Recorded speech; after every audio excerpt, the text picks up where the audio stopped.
నమస్తే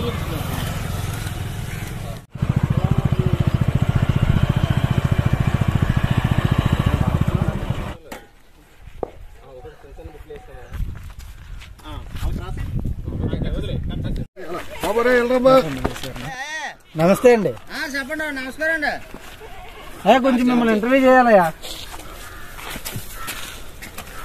రండి గురుగారు, అయితే షెడ్లో కూర్చొని మాట్లాడుకుందాం. ఇలా రండి.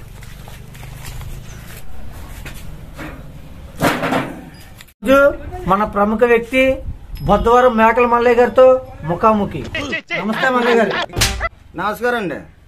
మేకలే మీ ప్రాణం అని సొంత ఫ్యామిలీని కూడా పక్కన పెట్టి ఎంతో అభివృద్ధి సాధించి ఇటువంటి గొప్ప వ్యక్తి గురించి ఇంటర్వ్యూ చేయడానికి ఓహో ఛానల్ నుంచి వచ్చామండి. ఓహో, బాగా వచ్చారండి. అయితే మీరు మేకలకి ఎటువంటి జాగ్రత్తలు తీసుకుంటారు? తెల్ల మేకల గురించి అడుగుతున్నారా, ఎర్ర మేకల గురించి అడుగుతున్నారా? తెల్ల మేకల గురించి. వాటికైతే గడ్డి పెడతానండి. మరి ఎర్ర మేకలకండి? చికెన్ బిర్యానీ కానీ పెడతానండి. వాటికైతే మాత్రం వాటికి అయ్యో పెడతానండి. వాటికి స్నానం అది చేస్తారు కదా, అవి ఏడితే చేస్తారండి. తెల్ల మేకల గురించి అడుగుతున్నారా, ఎర్ర మేకల గురించి అడుగుతున్నారా? తెల్ల మేకల గురించి. వాటికైతే అండి తాండవానది నీరుతో తానం చేస్తానండి. మరి ఎర్ర మేకలకి? వాళ్ళకి మినరల్ వాటర్ తో తానం చేస్తానంటండి. వాటికి అవి నీళ్ళు. వీడితో నేను పడలేను కానీ త్వరగా వచ్చి. అవును, రాత్రులు మీ మేకలు ఎక్కడ కడతారు? ఇప్పుడు ఎందుకు మీరు అడిగింది తెల్ల మేకల గురించా, ఎర్ర మేకల గురించా? ఈసారి తెల్ల మేకల గురించి చెప్పండి.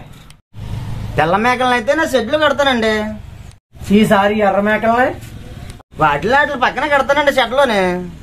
ఏ మేమన్నా ఎర్రలా కాపాడుతున్నావా? ఎర్ర మేకలు తెల్ల మేకలు ఒకలా చూసినప్పుడు రెండింటిని వేరువేరుగా ఎందుకు చెప్తున్నావు? అది కాదండి బాబు, తెల్ల మేకలు నాయండి బాబు. మరి ఎర్ర మేకలు అవి ఉన్నాయే. ఇప్పుడు 2 నిమిషాలకే మీరు ఇలాగైపోతే మీరు ఊరికే వేసిన సానా వేసి వెనకాల నుంచేసి ముందు నుంచేసి పక్క నుంచేసి ఈ పక్క నుంచేసి చూసిందే చూసి మేము ఎంత నరకమానం ఎంత అండి. 2 నిమిషాలకి మీరు ఎంత బాధపడిపోతున్నారు.